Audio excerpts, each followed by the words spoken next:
We're live. ¿Qué queremos? ¿Más camiones? ¿Cuándo? Ahora. Alrighty then. Yes? We're doing a Spanish interview. Absolutely. Spanish television. Yes. And who are you here with?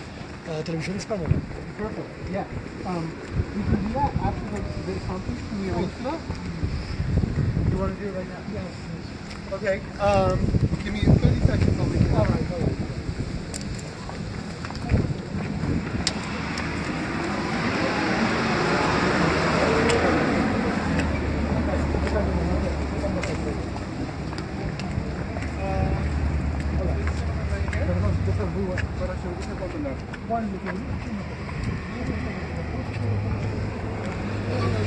Estamos honrando.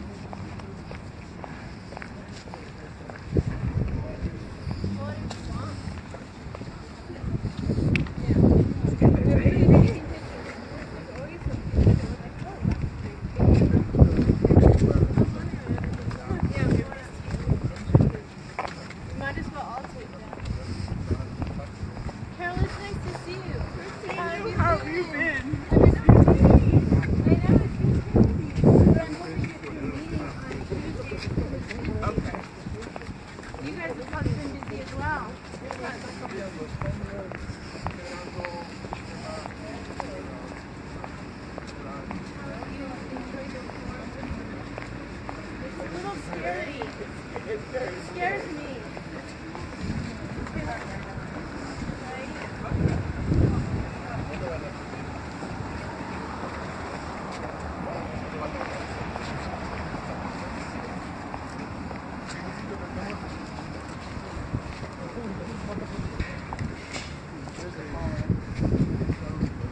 So why don't we just start?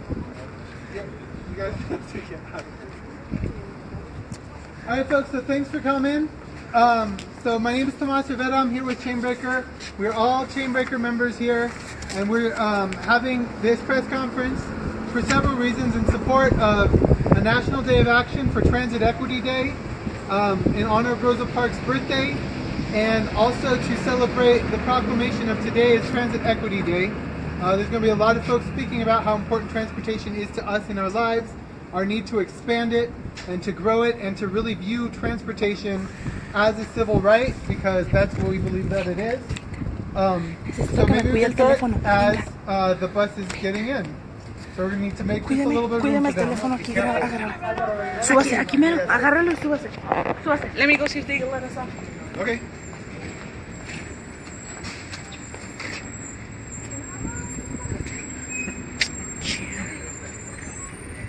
Right on time.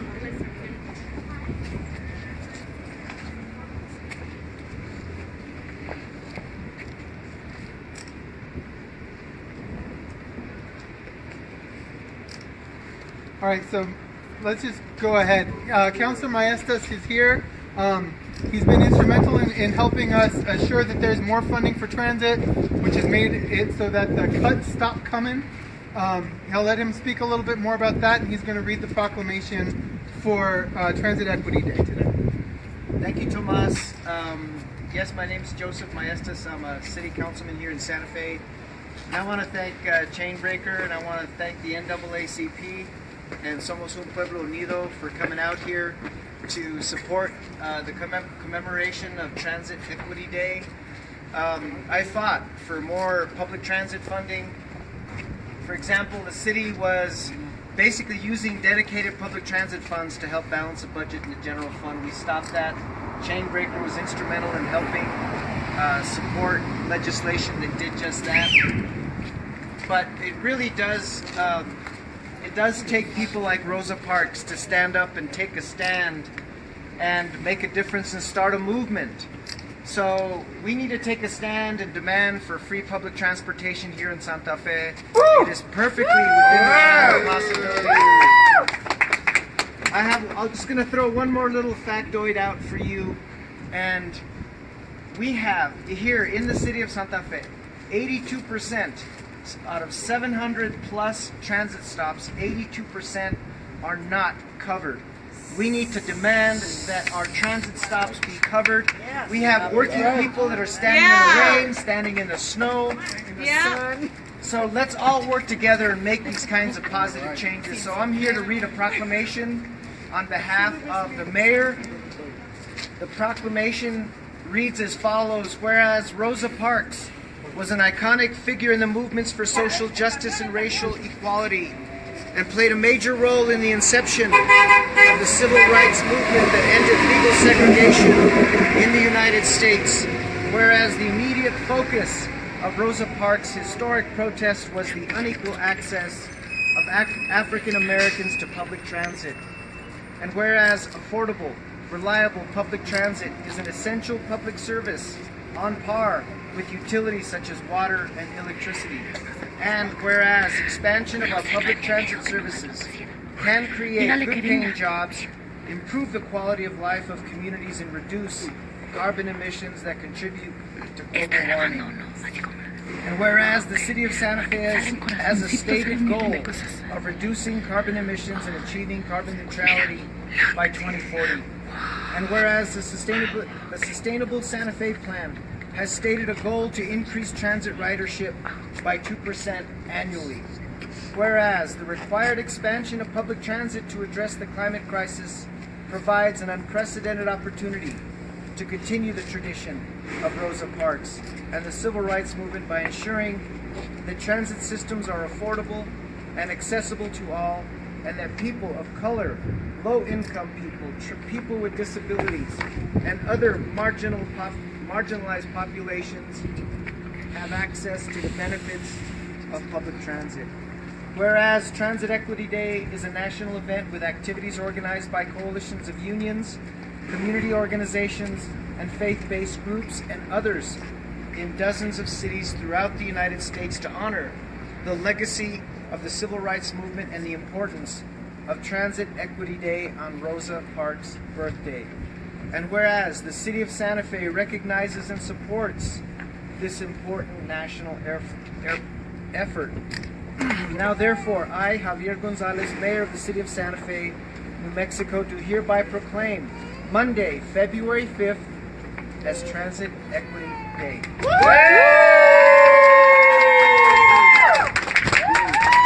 I want to present, Chainbreaker Tomas Rivera and others this proclamation.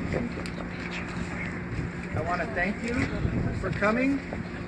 And as you know, I'm in an election, but regardless of the outcome of the election, all of you know that I have a strong record of helping people, particularly minority populations and disadvantaged populations. And so, regardless of the outcome, I'm here for the long haul.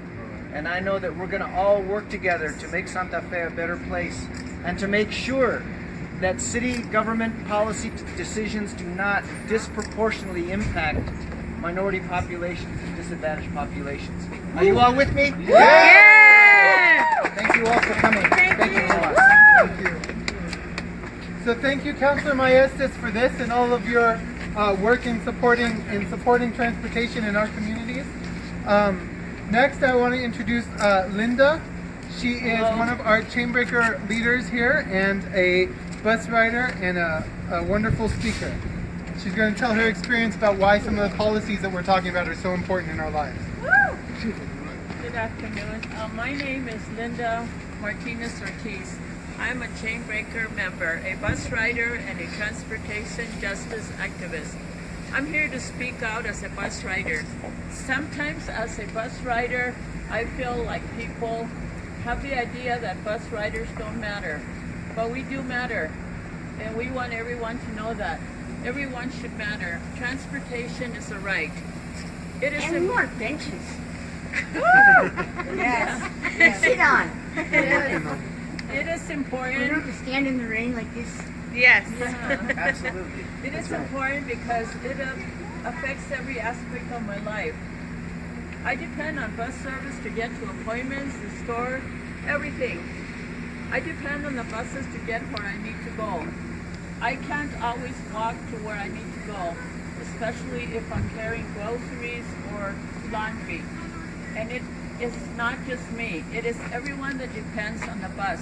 Mothers, children, people who struggle and are vulnerable because they don't have the resources to pay to get around to go to the store, work, school, shopping. We matter. We are proud here to be here to honor Rosa Parks on Transit Equity Day. We are proud to continue the legacy of fighting for civil rights and transit equity. Chainbreakers members like myself have helped protect our buses against cuts and fare increases for years. This proclamation represents a turn of the tide. Politicians are no longer talking about cuts, but publicly acknowledging the importance of transit and bus riders like myself. It is good to hear that candidates and elected officials are finally starting to see the importance of transit, but actions speak louder than words. There is still a lot of work to do. Some places are not served by the buses. We need to expand service to serve more areas. That's right. We also need longer hours. Many buses don't come frequently enough and service, we need longer hours. Many buses don't come frequently enough and end service early. What happens if we get off work after the buses end? We are stranded. I was fortunate enough to take advantage of the bus pass rebate program, helping relieve the cost burden of transportation for me. But before that happened, I spent a lot on the bus. Now that I have the bus pass, I have a little less stress and a little extra to spend on groceries or even a cup of coffee somewhere. It has relieved some pressure money-wise. But what about all the people who haven't been able to get this pass? I want them to have what I have. Access to get to where they need to go without worrying about paying for it, whether it be the doctor, the store, work, school, or wherever. Transit is a right and it should be free. I'll be riding buses today, helping my fellow bus riders understand how this coming election is going to affect our lives. We'll be passing out our voter guide that helped write. To let people know where the candidates stand on this issue. We will continue to organize after the election until true transit equity is realized in Santa Fe. Thank you.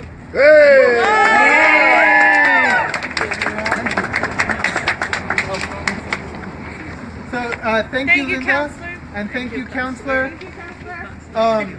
We are going to continue to organize. Today is not a beginning; it is just a middle. We're continuing to do this. Today we everybody thank Counselor Maestas. Thank you. So today we're also releasing our voter guide because there's an election happening. Now we're not endorsing any candidates. We know that we are a 501c3. So to us, whoever's in office, we're going to continue to do this work. Whether they're supportive like some or whether antagonistic like others, we're going to keep doing this work. But we want people to be well educated and understand who thinks what about our issues. So that's what the voter guide is about. I want to introduce our next speaker, Veronica, who is a member of Somos Un Pueblo Unido's Workers' Rights Committee, Workers Committee, and will be helping us understand the links between transportation as a worker justice issue. Thank you. Buenas tardes, mi nombre es Verónica Velázquez y soy miembro del Centro de Trabajadores de Somos Un Pueblo Unido. We are part of the Pueblo Unido Academy. Cuando llegué aquí yo empecé a usar el transporte When I got here, I started using the bus. y aún así lo sigo usando en tiempo de verano para llevar a mi hijo a lugares que tiene que ir, ya que para mí no es accesible el estacionamiento, que es muy, muy caro. I also bring my son to different places, but I have to go, but the parking is very expensive. Y yo creo que es muy importante para los jóvenes y para los trabajadores que existe el transporte o algo gratuito, ya que el sueldo mínimo, que es 11,9, no alcanza para los trabajadores de aquí de Santa Fe. And I think that it's very important that students should use the service because the workers need it, and the students and everybody, and it's too expensive to pay for this cost. Y aunque el sueldo mínimo va a subir en marzo a 11,40, no es suficiente. Queremos que la ciudad escuche que necesitamos el sueldo mínimo un poco más alto, ya que no es suficiente para nuestras familias.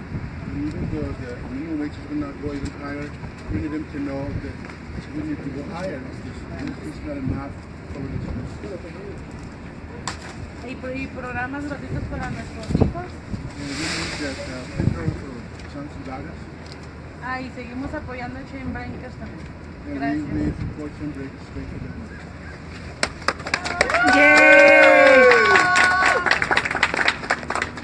Muchísimas gracias.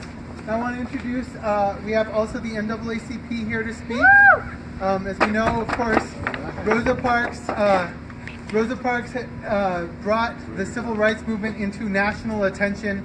We know that some people like to think of Rosa Parks as just too tired to get up from her seat, but we know that they've been organizing this for a long time, ready to make the Montgomery bus boycott happen, and that was just the spark that made it happen. And of course, historically, the NAACP was a big part of the civil rights movement, so we're going to speak a little bit here about those connections. Carol? Hi, everybody. My name is Carol Johnson, and I've been with NAACP a long time. I've worked with Somos and Chainbreakers. And Rosa Parks was, yesterday she would have been 105. Wow. She died at 93. She's considered the mother of the civil rights movement and the mother of freedom in this country. On December 1st, 1953, she refused to give her seat in the front of the bus to a white man because that was actually law at the time, and moved to the back of the bus. She wasn't the first one to do that. People had started doing that as far back as 1942. And it was a deliberate effort on the part of NAACP to organize, and that she was the person who was identified who could be arrested and could take the case to court. She was arrested, and on the day of the trial was the first day of the Montgomery bus boycott. I thought it was interesting in her autobiography, my story, she said, people always say that I didn't give up my seat because I was tired. That I gave up my seat, but that wasn't true. I was not physically or more tired than usual at the end of a working day. I was not old, although people have an image of me being old. I was 42. The only tired I was tired of being given up and given in. Tired of giving in. So it was kind of like, okay, I've had enough. And people should not be treated this way. So she just didn't get up. She, like I said, she was arrested. And she was actually an employee of NAACP. She was the secretary of the Montgomery chapter and very active in youth works and getting youth involved and getting people involved in voting and in the civil rights movement. And it actually came about because of her husband Raymond. He had been a long-time member of the NAACP, and when they married, he got her involved.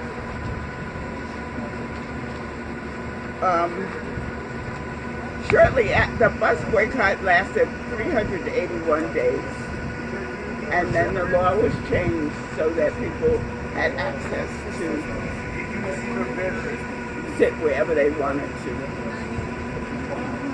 And you know, at the time, there could have been seats in the front, and you really still were not supposed to sit in those seats. You would sit in the back of the bus. I actually can remember going to South Carolina as an 8-year-old, and I didn't actually materialize, but we were on a train. We took the train from New York, and my mom kind of instructed us that if they asked us to move to the back, we would have moved to the back and not cause a scene. And that's unfortunate. And I mean, in the 80s, after her husband died, and she had no immediate family, they had no children, and her only sibling preceded her in death. She got re-involved in the civil rights movement and in youth work and things like that, providing scholarships to a foundation in her and her husband's name that provides scholarships to college seniors. And she also co-founded the Rosa Parks and Raymond Parks Institute of Self-Determination, which runs freedom buses for youth so they can learn about the locations and sites of the civil rights movement and also the Underground Railroad. She's won numerous awards, the NAACP Springham Medal, the Presidential Medal of Freedom, which she got from President Clinton in 1986 when she was 83, the Congressional Gold Medal. Posthumously, she has a statue in the U.S. Capitol's National Statuary Hall. And she was the first woman and the third non-governmental official to lie in the Capitol Rotunda. And they brought her body to the Capitol in a bus similar to the one she was arrested on. California and Missouri commemorate Rosa Parks Day on her birthday. Ohio and Oregon recognize it on the anniversary of her arrest, December 1st. And like, you know, transit and transportation is a right, and it needs to be equitable and for everybody, and access, you know, that, you know, we have public transportation, we use public transportation, it should be easily accessible. Somebody mentioned times, it should run times that are convenient for places. It should stop where people need it to stop. There should be coverings to keep people out of the weather. So, Yes. and benches, yeah. So, you know, and we need to be aware of those things. You know, people think I don't ride a bus, so therefore, but we need to have it available. Yes. Yes.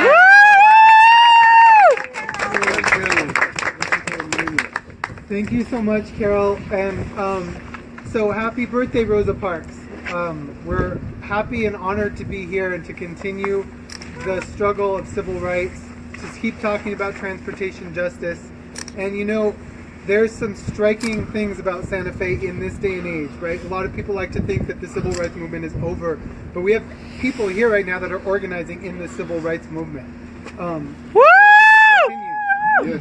That's right. It's never over. It's never over. That is It's never over. It's right. It's right. It's never over. Especially with Native Americans too. So we're coinciding with you guys. So Absolutely. And we need to make those kind of connections. very mutual. And we're only gonna make it if we coincides with everything. That's right. That's right. All right. I couldn't have said it I better. believe in you guys as long as you guys believe in me. We do. Thank you. So thank you so much for coming. We're going to continue this work. We're going to continue to break down the barriers. We're going to continue to confront the segregation in Santa Fe until it's truly equitable here. Until we all have equal rights. On behalf of the NAACP, I want to commend Chainbreakers for the transit equity movement that you're starting. We would like to work with you in this area, and also let's pressure the city to use the not only to improve the facilities, but let's pressure them to use the University of Art and Design, those dormitories, for low-cost housing or homeless housing that's centrally located It would make transportation that much more good. All right. Yeah, everybody, good job.